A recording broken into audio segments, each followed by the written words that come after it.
Bonjour à tous, on se retrouve aujourd'hui pour une review du chapitre 520 de Fairy Tail. J'ai l'impression que les chapitres vont sortir maintenant le samedi au lieu du lundi, ce qui est plutôt arrangeant pour ma part. Donc voilà, on va faire une petite review sur ce chapitre qui pour moi est vraiment, sincèrement je vais vous le dire, on va rentrer dans le jeu directement, pour moi c'est le pire chapitre de Fairy Tail qui m'a été donné de lire. Je vais vous expliquer ça, pourquoi j'ai vraiment détesté ce chapitre. Pour moi, Mashima, il a fait vraiment n'importe quoi avec ce chapitre. De mon point de vue, j'ai été vraiment énervée en lisant ce chapitre. Je vais vous exposer les points positifs du chapitre, puis ensuite ce qui m'a déçu pour qu'on puisse échanger et que je sache quel est votre point de vue sur la question. Au niveau des points positifs, il n'y en a pas beaucoup très sincèrement. On a la scène où il y a Wendy qui apprend que Makarov, le maître, est décédé durant la bataille. J'ai trouvé cette scène vraiment émouvante. Ça renforce les liens encore entre Wendy et Erza. J'ai hâte maintenant que les autres membres comme Natsu ou Grey apprennent la nouvelle pour voir leur réaction à chacun. Après au niveau des points positifs, il y avait Nalu, une scène avec Natsu et Lucy qui était cool, mais je pense que ce sont les seuls points positifs du chapitre. Je n'exagère pas, j'ai relu le chapitre au moins 3 fois pour chercher des points positifs. Parce que ce chapitre est extrêmement décevant, c'est la première fois que je suis dégoûtée à ce point-là en lisant un chapitre de Fairy Tail. Et c'est la première fois où je vais ne faire que critiquer négativement dans une review. Donc si vous avez apprécié ce chapitre, désolé si ça contredit vos pensées, mais je n'en ai pas le même point de vue. Alors pour ma part, ce chapitre est bien pire que le chapitre 500. Tout le monde était dégoûté du chapitre 500 pour la résurrection de Juvia, pour les one-shots. Désolé, mais ça c'est largement pire. Pareil, vous parliez que Eileen c'était du bullshit, le machin Erza contre Eileen. Ça passait encore, mais là c'est pas possible. Première déception du chapitre, la mort d'Eileen.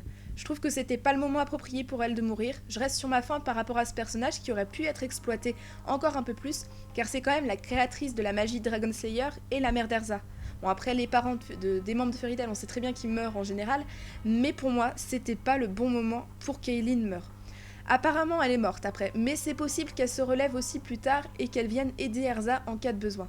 Par exemple contre Auguste ou encore contre Acnologia. Parce que, par exemple, quand vous voyez que Silver, lui, il était mort, il a disparu, enfin on l'a vu disparaître, donc lui, on sait très bien qu'il est mort. Mais Eileen est toujours là.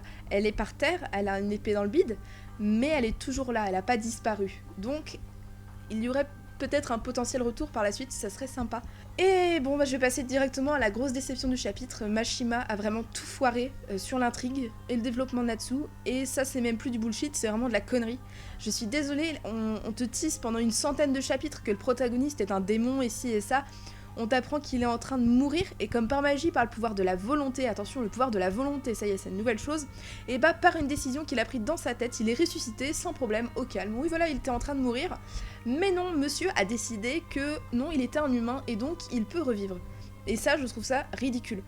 Je trouve ça vraiment nul, parce qu'en choisissant le fait qu'il est un humain, les deux graines se détruisent, et genre il se relève comme ça sans problème. Non, juste non. C'est vraiment d'une facilité. Je me suis jamais plaint de Mashima au niveau des facilités. Enfin, certaines fois oui, mais pas à ce point-là. Je suis vraiment désolée de démonter le chapitre comme ça m'est jamais arrivé, mais là c'est pas possible. Après, j'espère que sa partie démoniaque, malgré le fait que la graine ait disparu, qu'elle est toujours là, ou que Zelef peut faire quelque chose, et que Natsu en fait n'est pas le seul maître de lui-même en fait. Au vu de la phrase de Zelef dans Tartaros par rapport au fait de laisser vivre ou de tuer End, j'ai la sensation que Natsu en fait pourrait regretter cette décision, et j'ai l'impression que c'est une décision qu'il fallait pas prendre à la légère. Et que Zelef en fait il contrôle toujours la situation et qu'il peut changer encore la donne. Donc j'ai quand même de l'espoir, j'ai l'espoir qu'on reverra End, parce que nous teaser ça à balle et nous le montrer durant 2-3 chapitres seulement, ça le fout un peu mal. Faut se rappeler aussi que pour nous rassurer que END ou End voilà, est lié à un livre, donc si Zelef se met à contrôler le livre, normalement les effets de End seront présents sur Natsu. Donc voilà, j'ai rien d'autre à dire sur ce chapitre, si ce n'est ma déception quant à celui-ci. J'espère que le prochain chapitre sera meilleur. J'ai pas l'habitude de cracher comme je viens de le faire, car je suis une bonne lectrice, je suis une lectrice assez facile. Il m'en faut pas vraiment des explications pour me captiver, il me faut pas grand chose, mais là, non, je suis pas non plus une bonne poire. Et quand il y a des choses vraiment mauvaises, il faut le dire aussi. Certains ont été déçus du combat Eileen contre Erza, moi ça ne m'avait pas autant dérangé que certains, mais celui-ci m'a dérangé, il m'a énervé, j'ai rien de plus à dire dessus, sincèrement.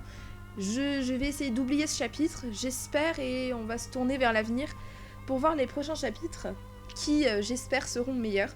Merci à tous pour votre soutien, vous pouvez laisser votre avis sur ce chapitre dans les commentaires, ça m'intéresse vraiment de savoir ce que vous en avez pensé. Est-ce que je suis vraiment la seule à ressentir cette déception quant à ce chapitre ?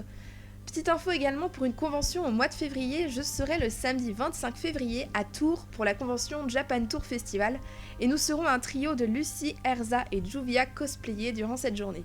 Alors s'il y a du monde dans le coin, n'hésitez pas à venir nous voir. Sur ce, à la semaine prochaine, ciao!